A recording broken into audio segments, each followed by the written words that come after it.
Hansa, wapastim tikason. So hello, my name is Whitehorse, and today we're going to be learning all about collecting another one of our medicine in our medicine picking series. And today we're learning about wikamasagan, or willow fungus. So for Nihiawak, we call this medicine wikamasagan, and it comes from the diamond willow.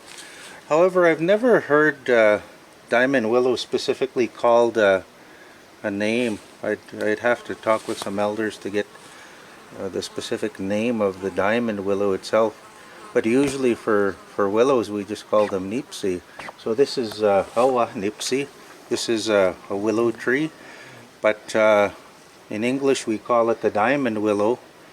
One of the few hardwood willows here in Alberta, here in northern Alberta anyway, because it is considered a hardwood.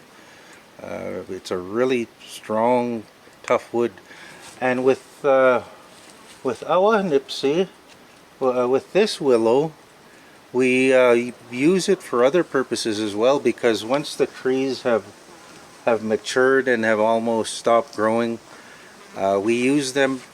One of the more popular woods that we use when we're making kakiwak or pansawan. So when we're making our dry meat, this is the wood that we use to smoke it, because it tends to smolder and give off more smoke than it does heat. As well, the flavor of the wood is, because it's a hardwood, it gives you a really nice flavor to the wood, from the wood that goes into whatever meat you're smoking. So it's really popular to be used in smoking. We just cut up the dry trees into blocks, and that's our smoking wood. But from this willow as well, our nipsi, we also collect our wikamasagan, so our diamond willow fungus. So you could see some here. It's the white fungus, and it's when you touch it at this time of the year, it's kind of spongy. Now we need to be very careful not to mistake it for there's a white willow white fungus that also grows on this willow tree as well. We don't want that white fungus. And let me just grab one so you can see the difference on it. If I can just knock it off.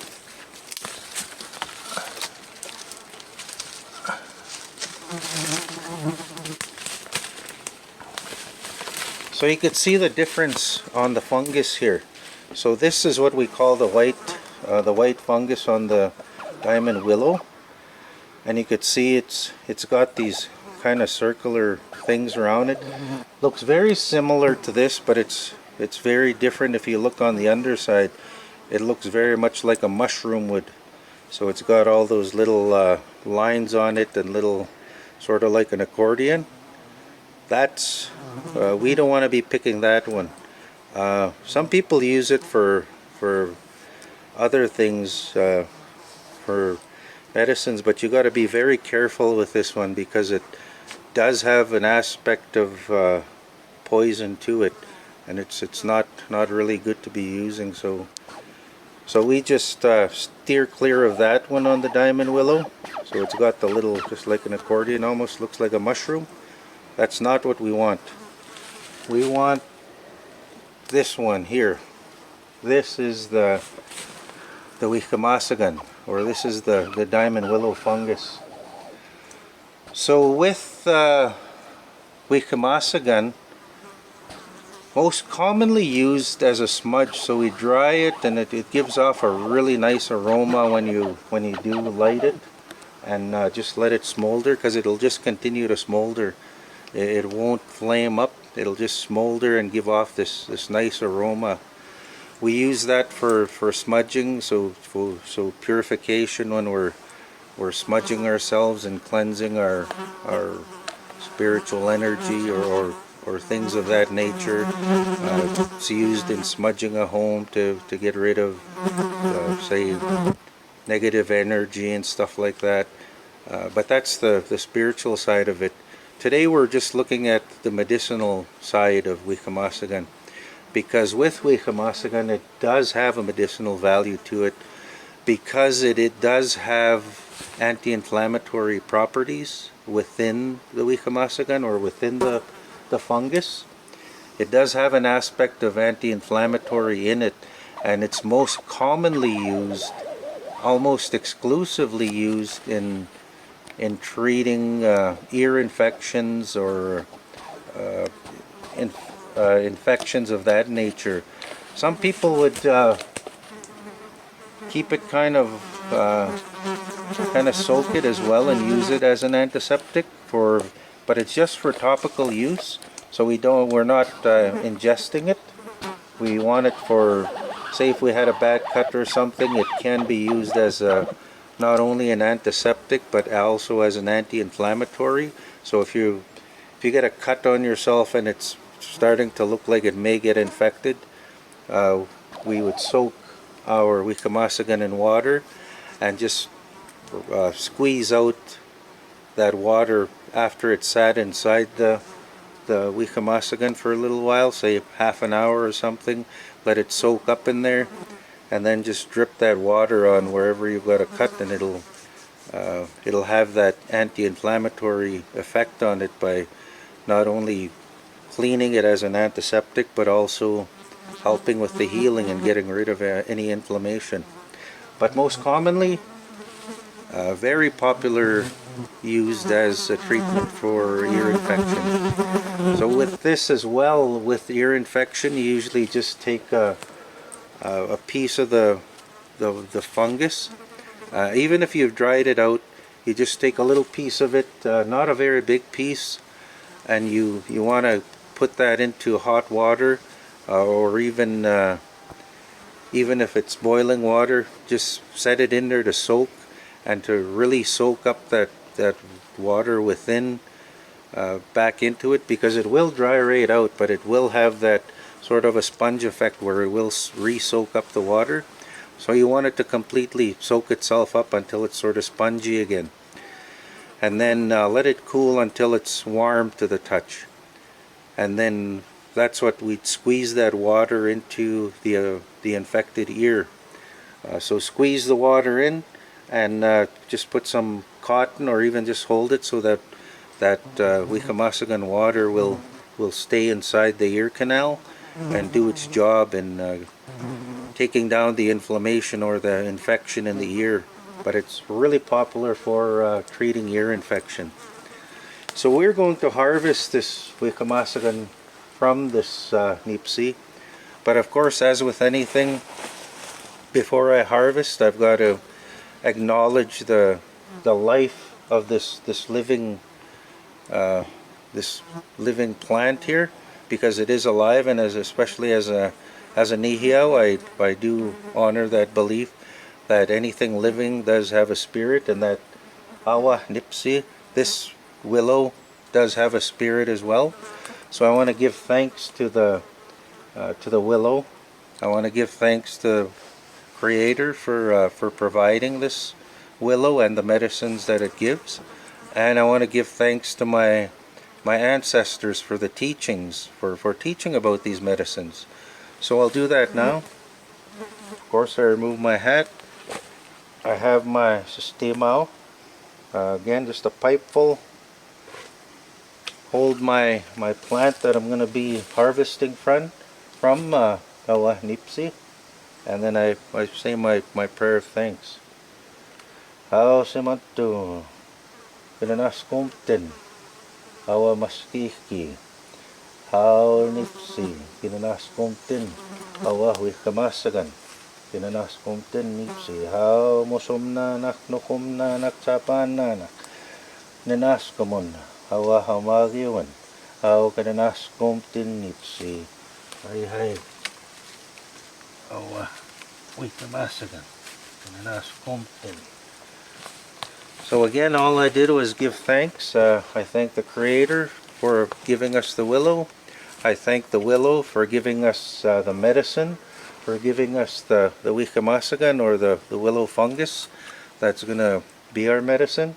And then I gave thanks to all of my grandmothers, my grandfathers, and my great-grandparents for all of the teachings that they provided.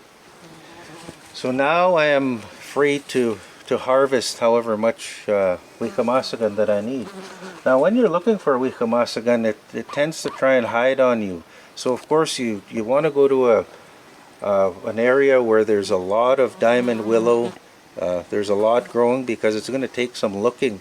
And often you have to really look to the inside of the trees, because remember, try and look on the shady parts, because it grows mainly in a shady, because it is a fungus. Of course it likes the shady sort of moist areas, so that's where you want to look for wikamasagan.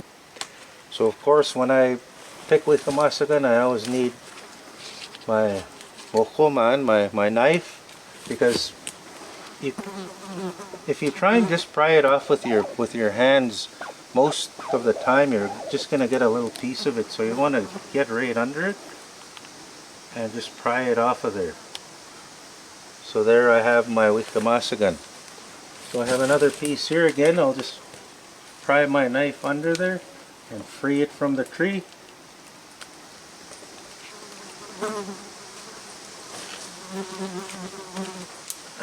And I've got my fungus here. Now I do got another one here.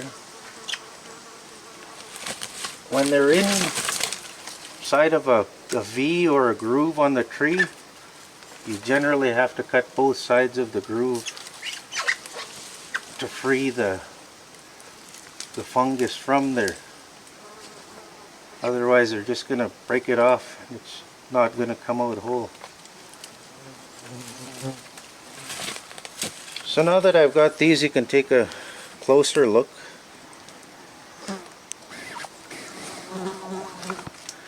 And you'll see what I was talking about, the difference from the other type of fungus that does grow on there. So we've got the wikamasagan, which top side is kind of brownish, brownish or grayish, depending on where it was sitting on the tree and how much sunlight. So brownish, grayish. Then the underside is a whitish color, and it feels spongy. It feels like a sponge right now. Of course I'll take these and dry, and they'll last for a lifetime if I kept them. But I just use them as needed for either for the medicine for ear infection or antiseptic.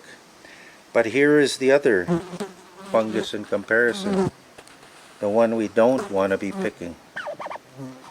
So of course you can see the lines on this fungus, sort of rings, and then on the underside you could see where it's like a mushroom. It's got those accordion kind of things in it. So we don't want this one. This is our wikamasagan. That's what we want to harvest. So again, look for your diamond willow stands, and sometimes you'll look for hours before you find some, and sometimes you'll find one tree where you'll have a number of them growing on trees. And if you go to an area where nobody's picked before, they can grow really huge, like huge. Otherwise, you may see things like this where you see the sort of scars where somebody has picked them. Will that wikamasagan grow back? Yes, it will. Given a few years, because there's some of the fungus left on there, it'll start to grow again. And in maybe 2 to 4 years, if I came back to this spot, there'd be new fungus growing here in these spots. So thank you for joining me today. I hope you learned something new, and I hope you continue to watch as we learn more about maskiki, or about medicines. Other than that, kinanas kong tinawaw, samaga.